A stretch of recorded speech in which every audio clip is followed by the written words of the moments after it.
할렐루야. 우리 함께 믿음의 고백드림으로 2023년 8월 25일 금요일 새벽 기도회를 하나님 앞에 함께 드리겠습니다. 우리 함께 사도신경 고백하시겠습니다. 나는 전능하신 아버지 하나님 천지의 창조주를 믿습니다. 나는 그의 유일하신 아들 우리 주 예수 그리스도를 믿습니다. 그는 성령으로 잉태되어 동정녀 마리아에게서 나시고 본디오 빌라도에게 고난을 받아 십자가에 못 박혀 죽으시고 장사된 지 사흘 만에 죽은 자 가운데서 다시 살아나셨으며 하늘에 오르시어 전능하신 아버지 하나님 우편에 앉아 계시다가 거기로부터 살아있는 자와 죽은 자를 심판하러 오십니다. 나는 성령을 믿으며 거룩한 공교회와 성도의 교제와 죄를 용서받는 것과 몸의 부활과 영생을 믿습니다. 아멘. 아멘. 우리 찬송가 536장입니다. 온라인으로 참여하시는 성도님들도 찬송가 536장 우리 함께 찬양하기 원합니다.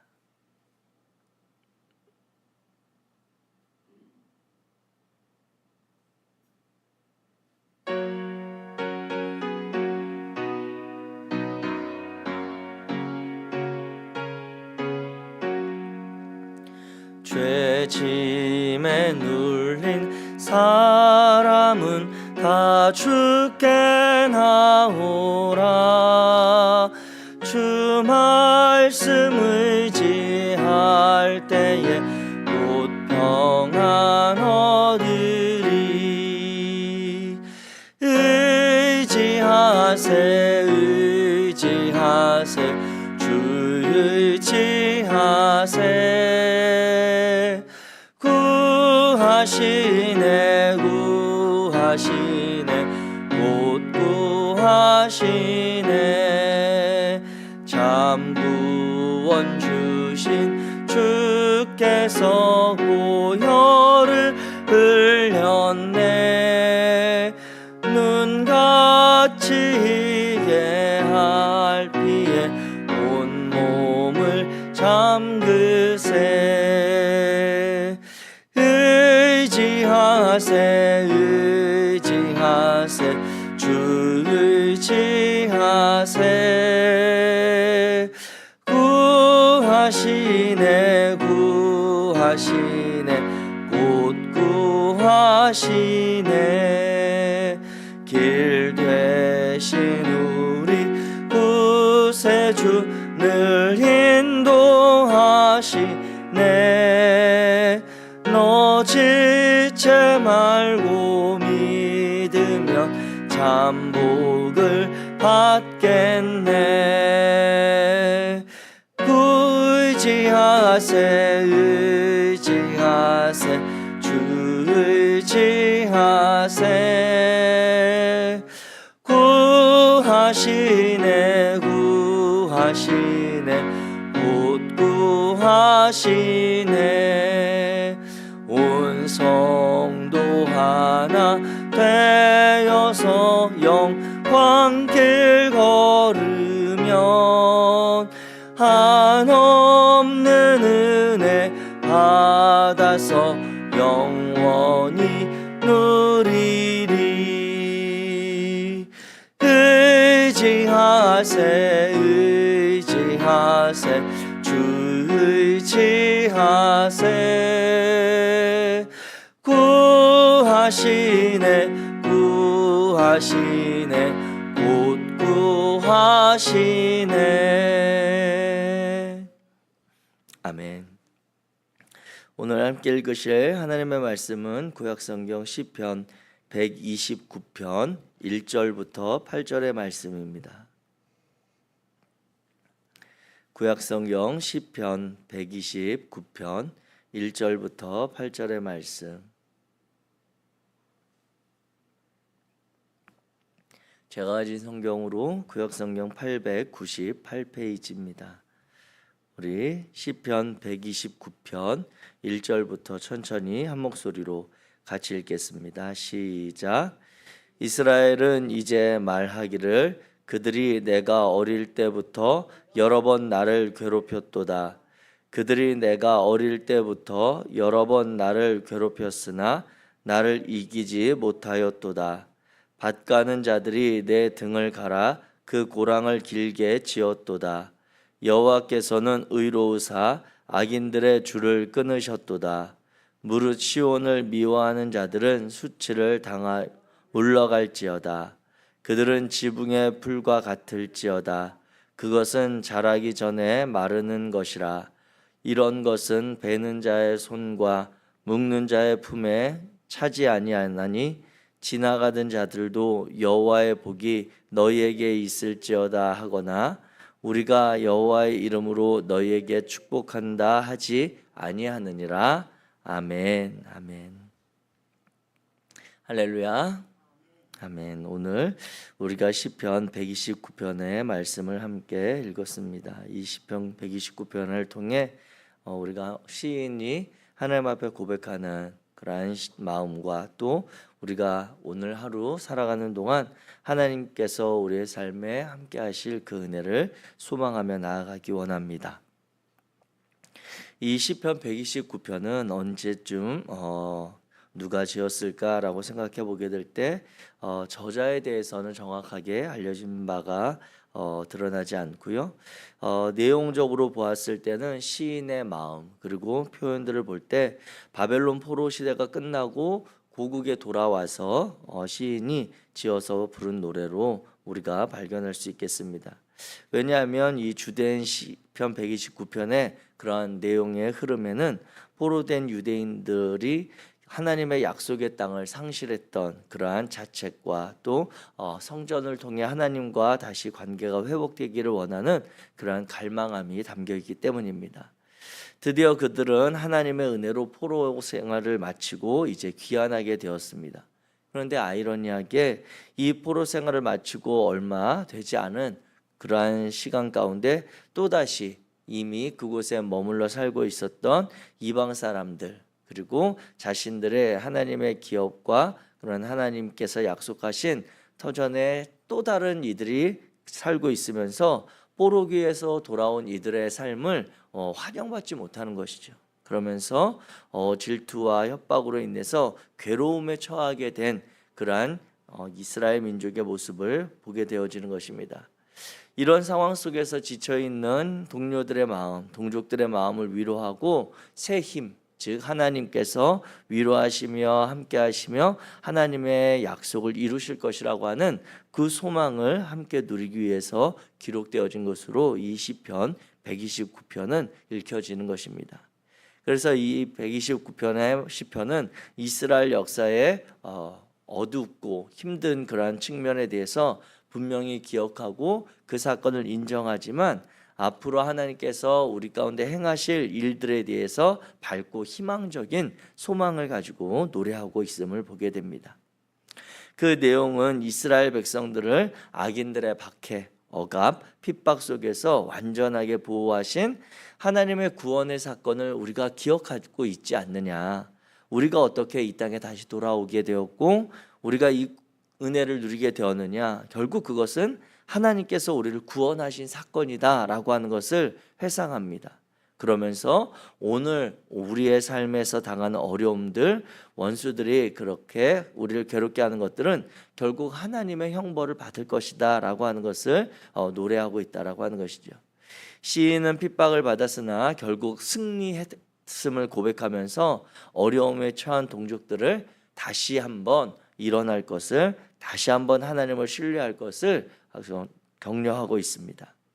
이 시는 전형적인 기도시의 그러한 장르입니다. 그래서 이스라엘을 지키시는 하나님에 대한 확신 그리고 미래에 대한 안전에 대한 간구를 노래하고 있는 것이죠. 그래서 지나온 시간 역사를 토대로 하여서 대적들이 미래에 하나님의 심판을 받게 될 것이다. 그들은 결국 그들이 행한 악행으로 인해 하나님의 파멸함을 받게 될 것이다 라고 하는 것을 기도하는 그러한 시가 되겠습니다. 이와 같은 큰 흐름의 내용 속에서 오늘 이제 시편 129편의 내용을 살펴보면 그 시인의 노래는 크게 두 부분으로 나눌 수 있습니다.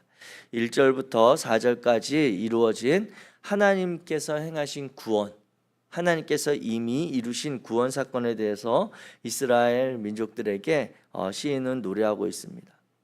이스라엘이 과거 여러 차례 핍박자들로부터 말미암아 괴로움받았던 사건들이 있었죠. 그 내용이 바로 1절과 2절의 내용의 고백인 것입니다. 1절과 2절 말씀입니다. 이스라엘은 이제 말하기를 그들이 내가 어릴 때부터 여러 번 나를 괴롭혔도다. 그들이 내가 어릴 때부터 여러 번 나를 괴롭혔으나 나를 이기지 못하였도다 라고 하는 것이 시인의 고백입니다. 즉 자신들 이스라엘 민족들 우리나라의 역사와도 많이 비교되는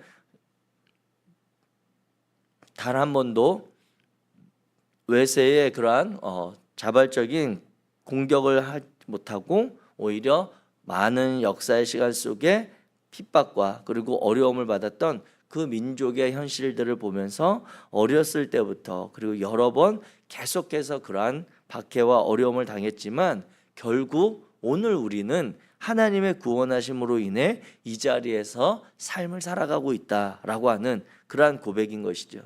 시인은 이 1절과 2절을 통해 이스라엘 민족을 인격화해서 말하는 화자로, 즉 이스라엘 민족을 직접 말하는 것처럼 묘사하고 있습니다.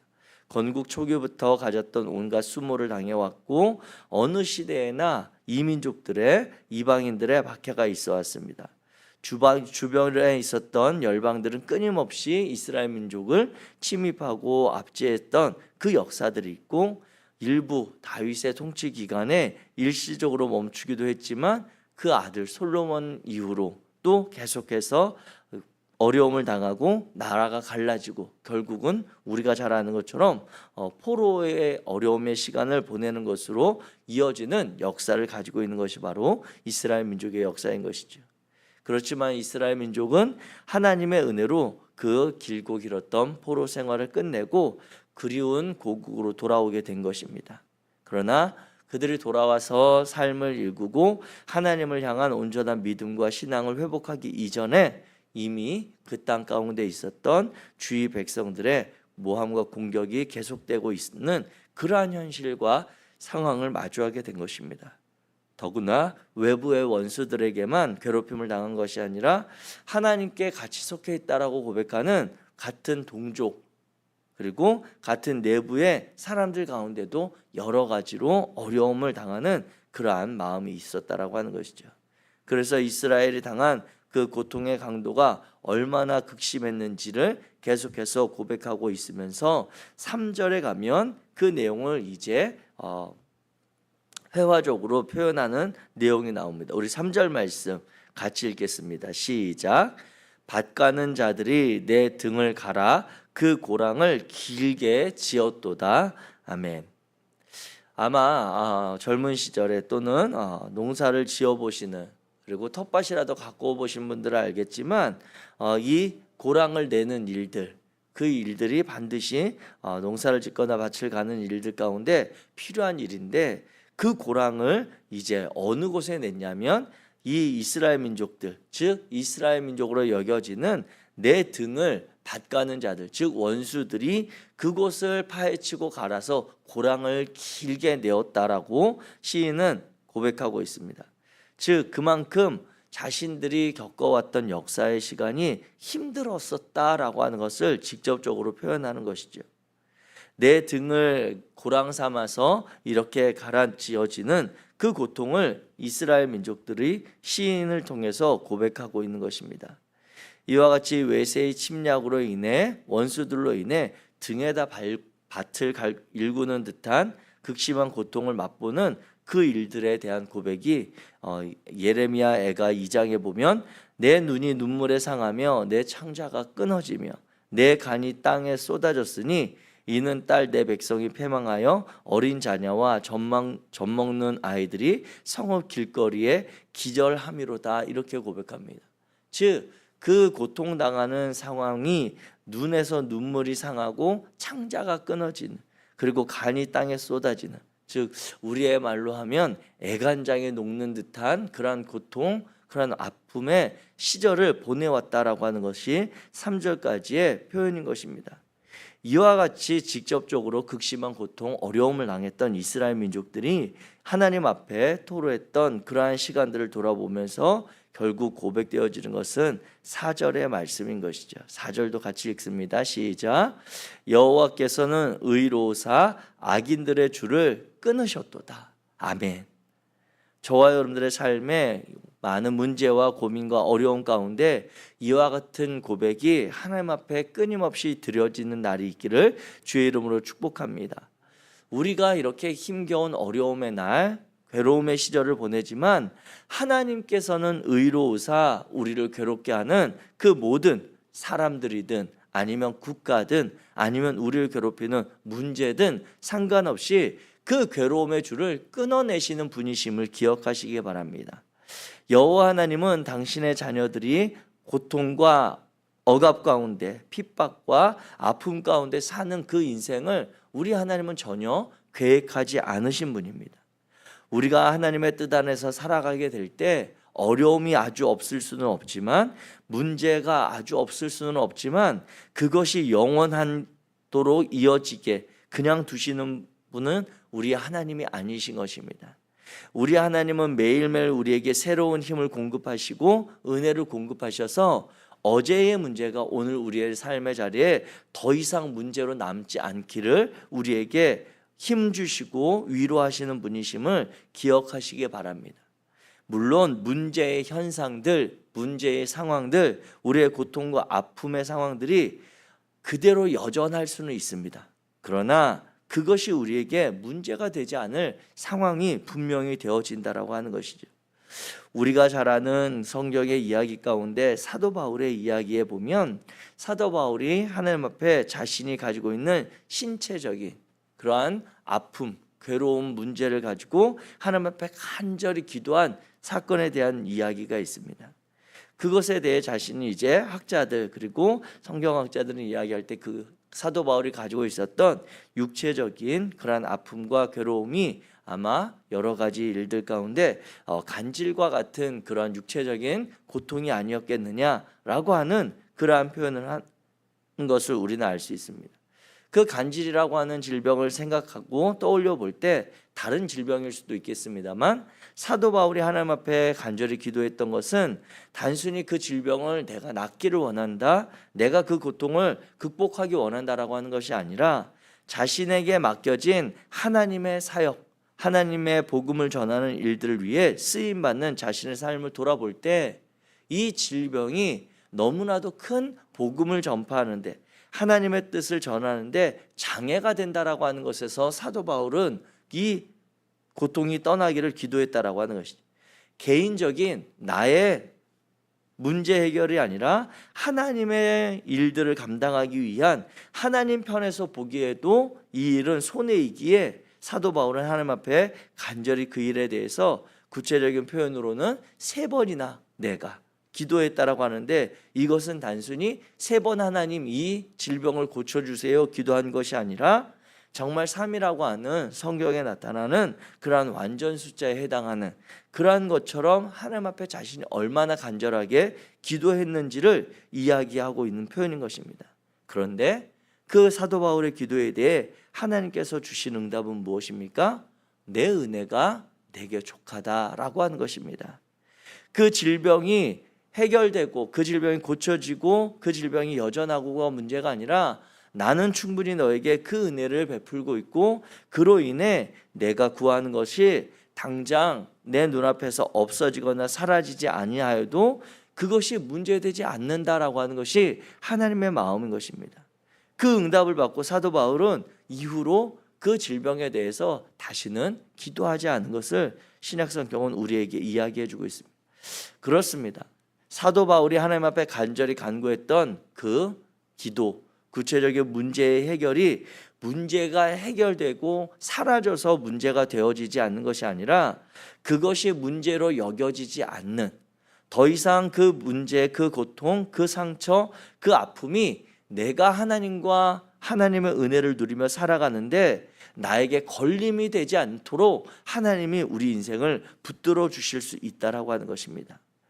이스라엘 민족이 포로에서 돌아와서 이제 자신들의 고국의 땅에 돌아왔을 때 다시 이 고통과 압제와 어려움을 당하는 그 일들 가운데 가졌던 소망은 여호와 하나님은 의로우시다라고 하는 것입니다. 하나님은 당신의 자녀들과의 관계에 있어서 올바른 분이십니다. 마땅히 하나님의 하나님 되심의 역할을 능히 감당하시는 분이 하나님이십니다. 하나님은 자신의 자녀들과의 관계에 있어서 아침에 그분의 인자하심으로, 저녁에 성실하심으로 늘 신실하게 당신의 자녀들을 돌보시고 보호하는 분이십니다. 그래야 해서 그 자신의 자녀들이 고통당하고 어려움 가운데 있을 때 그 일들을 중보하시며 그 일을 도우시며 그 일들을 극복해 나가도록 늘 새로운 힘과 소망 주시는 분이심을 기억하시기 바랍니다. 오늘 이 아침에 저와 여러분이 의지하고 기대하는 그 하나님이 바로 의로우신 하나님, 우리의 고통을, 우리의 원수들로부터 당하는 어려움들을 끊어내시는 하나님이심을 기억하시기 바랍니다. 그래야 해서 하나님은 성경 말씀에 데살로니가후서 1장 6절 7절에 보면 너희로 환난을 받게 하는 자들에게는 환난으로 갚으시고 환난을 받는 너희에게는 우리와 함께 안식으로 갚으시는 것이 하나님의 공의시니 주 예수께서 자기의 능력의 천사들과 함께 하늘로부터 불꽃 가운데 나타나신다라고 고백하고 있습니다.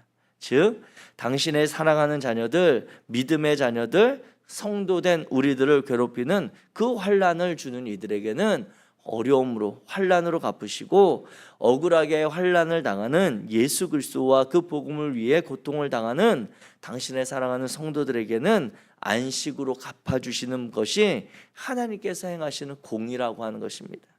오늘 이 하나님의 공의로움으로 말미암아 저와 여러분들이 오늘 하루의 삶을 기쁨과 감사감 가운데 살아가시기를 주의 이름으로 축복합니다.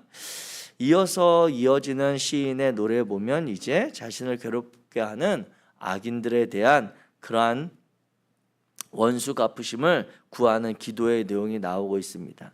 그러면서 5절에 보게 되면 무릇 시온을 미워하는 자들은 수치를 당하여 물러갈 것이다 라고 하는 그러한 고백이 바로 이제 이스라엘 민족들이 포로기에서 돌아온 이후에 이 노래를 불렀을 것이다 라고 여겨지는 부분입니다. 그 시온을 미워하는 그 원수들에 대해서 시인은 노래할 때 어떻게 표현하냐면 6절과 같이 표현합니다. 같이 읽습니다. 6절 시작. 그들은 지붕의 풀과 같을지어다 그것은 자라기 전에 마르는 것이라. 아멘. 우리가 이스라엘 민족의 거주지였던 그 가나안 땅 팔레스타인 지역의 그러한 기후와 그리고 그들의 가옥들의 모습을 생각해 본다면 이 문장은 금방 이해가 갑니다. 이 자신들을 괴롭게 하는 그 원수들은 그 팔레스타인 지역의 그 가옥의 형태는 우리나라의 집으로 치면 오늘날 빌라 아니면 연립주택, 아파트와 같은 그 집의 형태인 것이죠. 즉 보면 이렇게 네모난 박스형으로 되어 있어서 이제 바깥으로 옥상에 올라갈 수 있는, 지붕에 올라갈 수 있는 계단이 나 있고 지붕은 평평한 그러한 곳으로 되어 있습니다. 이렇게 우리가 가정집처럼 이렇게 지붕이 이렇게 기와로 되어진 집이 아니라 지붕 평평한 그런 형태로 되어 있다라고 하는 것이죠. 그곳에서 이제 온갖 풀이 자라기도 하고 잡초가 나기도 하는데 그 풀들은 이스라엘 민족의 그 팔레스타인 지역의 기후에 따라서 풀이 자라기도 전에 말라버리는 경우들이 많은 것입니다. 일부러 관리하거나 돌보지 않으면 그 지붕에 난 풀들은 필시 다 말라버려서 그것이 나중에 베는 자의 손과 그리고 그 베어진 그 단을 묶는 자의 품에 전혀 차지 않을 정도로 정말 다 말라버려서 그것이 얼마 되지 않게 양이 되고 손으로 잡으면 부스러질 정도로 마른 그런 모습을 시인이 지금 의인화해서 노래하고 있다라고 하는 것입니다. 누가 이렇다고요?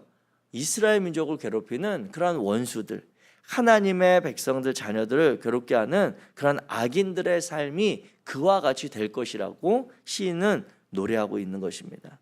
사랑하는 성도 여러분, 그렇습니다. 우리를 괴롭게 하는 이들이 비록 이 땅 가운데 오늘 그들의 삶의 자리가 형통하고 넉넉하고 우리를 압제하는 그러한 자리에 있다 하여도 결코 저와 여러분들이 그들을 부러워하지도 그들에 대해서 두려워하지도 않을 것은 우리 하나님께서 말씀하시고 약속하신 언약된 삶이 있기 때문인 것입니다. 당신의 자녀들은 따로 구별하여 하나님의 그러한 처소에 드리고 예수님께서 말씀하신 것들을 보면 악인들의 삶은 결국 거두어져서 불에 던져지는 삶으로 귀결될 것이라고 하는 그 삶을 돌아보게 될 때 정말 저와 여러분들 붙드시고 이끌어 가시는 그 여호와 하나님으로 인해 우리가 기뻐하고 오늘 하루도 용기 내어 살아갈 수 있기를 주의 이름으로 축복합니다. 이와 같이 하나님께서는 이 시편 129편을 통해 당신의 백성들을 구원하시고 악인들은 멸망하게 될 것이라고 하는 믿음의 확신을 갖게 합니다. 어떤 사람이나 환경이 성도들을 저와 여러분들을 잠시 어려움 가운데 메어둘 수 있습니다. 오늘 하루 우리에게 예정되어진 일들, 오늘 우리가 만나게 되는 관계들, 또 우리가 살아가야 될 그 하루의 삶은 우리를 이러한 어려움의 자리, 무거움의 자리에 붙잡을 수는 있지만 결국 우리를 붙잡고 있는 그 줄은 하나님에 의해서 끊어질 것이며 우리는 하나님이 주시는 소망으로 살아가게 될 것입니다. 그래서 로마서에 보게 되면 그런즉 이 일에 대하여 우리가 무슨 말을 하리요? 만일 하나님이 우리를 위하시면 누가 우리를 대적하리요? 라고 하는 그러한 믿음의 고백을 붙들고 살아가는 오늘 하루 되시기 바랍니다. 우리를 위하시고 우리와 동행하시고 우리를 위해 선함으로 이끌어 가시는 그 여호와 하나님이 저와 여러분의 하나님이심을 기억하며 우리 하나님 앞에 감사함으로 오늘 하루를 열어가시는 복된 삶 되시기를 주의 이름으로 축복합니다. 기도하겠습니다. 사랑의 하나님 감사합니다. 하나님께서 오늘 시편 129편의 말씀을 통해 우리의 삶의 자리에 함께 하시는 하나님이심을 다시 기억하게 하시니 감사합니다. 우리의 삶에 있는 문제와 아픔과 어려움 가운데 그 모든 것이 영원하지 않을 것은 하나님께서 우리 편이 되어주셔서 우리를 위하시고 구원의 자리, 은혜의 자리, 하나님이 약속하신 삶으로 이끌어 갔을 것을 신뢰하기 때문입니다. 거룩하신 하나님, 당신의 사랑하는 자녀들을 이 아침에 믿음으로 기도하고 나아가는 이들을 기억하시고 저들의 기도에 응답하심으로 오늘 하루 귀한 은혜로 채워 주옵소서. 우리와 함께 하실 여호와 하나님을 기대하며 예수 그리스도의 이름으로 기도하였습니다. 아멘. 하늘에